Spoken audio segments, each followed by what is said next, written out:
अब बात छत्तीसगढ़ की बजट सत्र की करते हैं। विधानसभा में जमकर नोकझोंक देखने को मिली। किसानों के मुद्दे पर पक्ष और विपक्ष ने जमकर एक दूसरे को घेरा।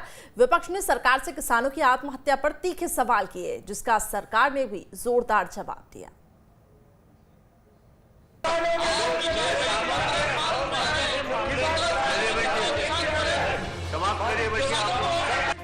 बजट सत्र के 5वें दिन भी सदन में जमकर हंगामा हुआ। शुक्रवार को विधानसभा में किसान आत्महत्या का मामला भी उठा। इस मसले पर पक्ष और विपक्ष के बीच जमकर बहसबाजी देखने को मिली। कौशिक ने अप्रैल 20 से फरवरी 21 तक किसानों की आत्महत्या का मुद्दा उठा लिया और सरकार से पूछा कि किसी को मुआवजा दिया गया या नहीं। मैं माननीय मंत्री जी आपसे आग्रह करना चाहता हूं कि जो किसान आत्महत्या किए हैं उनके जो परिवार के लोग हैं उनको न्याय मिलनी चाहिए और इसलिए उसमें एक तो जांच होनी चाहिए और जांच के बाद में जो मुआवजा की राशि आप दे सकते हो मुआवजा की राशि उनको प्रदान करनी चाहिए। इस सवाल के जवाब में कृषि मंत्री रविंद्र चौबे ने कहा कि प्रदेश में इस दौरान 141 किसानों ने आत्महत्या की है और किसी को मुआवजा नहीं दिया गया है क्योंकि मुआवजे का प्रावधान ही नहीं है। कृषि मंत्री ने ये भी बताया कि किसान की आत्महत्या के कई कारण हैं। कृषि मंत्री ने सदन को बताया कि केशकाल के किसान धनीराम मरकाम की आत्महत्या मामले में अभिलेख दुरुस्ती और फसल की गिरदावरी में गलती पाई गई थी। इस मामले में पटवारी डोंगरनाथ को निलंबित कर दिया गया है। कृषि मंत्री रविंद्र चौबे ने ये भी कहा, किसानों की आत्महत्या राजनीति का मुद्दा नहीं, दुर्भाग्य से भाजपा इस पर राजनीति करना चाह रही है। पुराने 15 साल के कार्यकाल का हम लोग कुरुद भी गए थे। ये एक राजनीति करने का विषय नहीं है और किसानों की आत्महत्या में दुर्भाग्य है कि भारतीय जनता पार्टी राजनीति करना चाहती है और मैं उसमें राजनीति नहीं कर रहा हूं कि किसान आत्महत्या कर ले, जाके उनके परिवार से मिल ले, 2 शब्द उनको बोल दे, ये भी समय आपके पास में नहीं है, आपके साथियों के पास में नहीं है और यदि मैंने प्रश्न लगाया तो मैं उसमें राजनीति। कांग्रेस विधायक धनेंद्र साहू ने कहा, भाजपा की सरकार के समय हजारों किसानों ने आत्महत्या की। आप लोगों ने 1 रुपए का भी मुआवजा दिया हो तो बताएं। इनकी सरकार जब थी उस समय जानकारी मांगा, हजारों की संख्या में लोगों की मौत हुई, 1 रुपया भी मुआवजा दिया है तो बता दे। रिकॉर्ड कहता है, रिकॉर्ड में स्वीकार किया कि 1 रुपया मुआवजा आपने नहीं दिया है। कांग्रेस नेताओं के जवाब से भी नाराज बीजेपी नेताओं ने सदन से वॉकआउट कर दिया। रायपुर से आदित्य नामदेव के साथ टीम न्यूज स्टेट।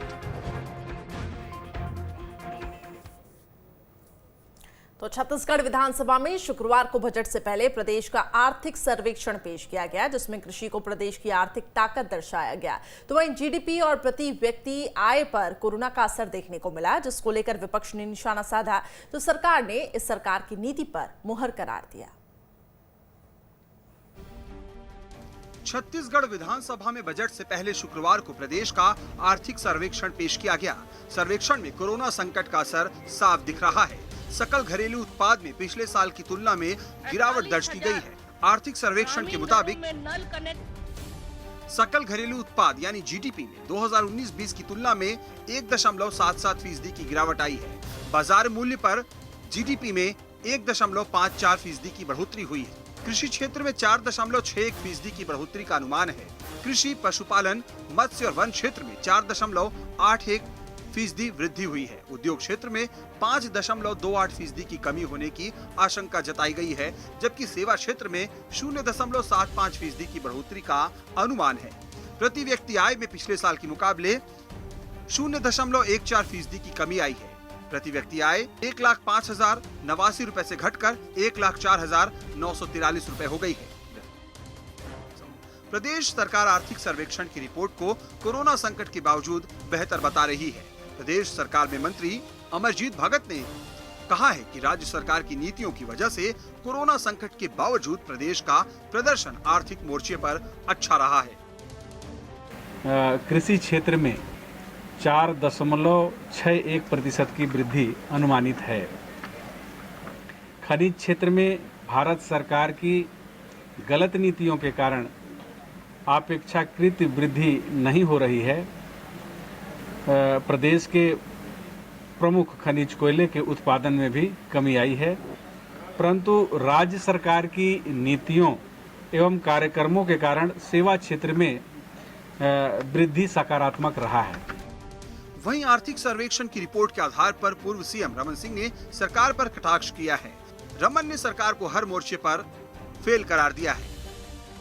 छत्तीसगढ़ की आर्थिक स्थिति जिस प्रकार इस 2 साल में चौपट हुई है, और कल ही मैंने इसके लिए भूपेश सरकार को चेताया था कि आर्थिक रूप से छत्तीसगढ़ बदहाली की ओर जा रहा है, और ये सर्वेक्षण में इस बात को स्पष्ट कर दिया। विपक्ष भले ही आर्थिक सर्वेक्षण को लेकर सरकार पर हमलावर हो, लेकिन कोरोना काल में जब पूरी दुनिया आर्थिक मंदी की दौर से गुजर रही हो, ऐसे में छत्तीसगढ़ की आर्थिक रिपोर्ट उम्मीद जगाने वाली है। रायपुर से आदित्य नामदेव के साथ टीम न्यूज़ स्टेट।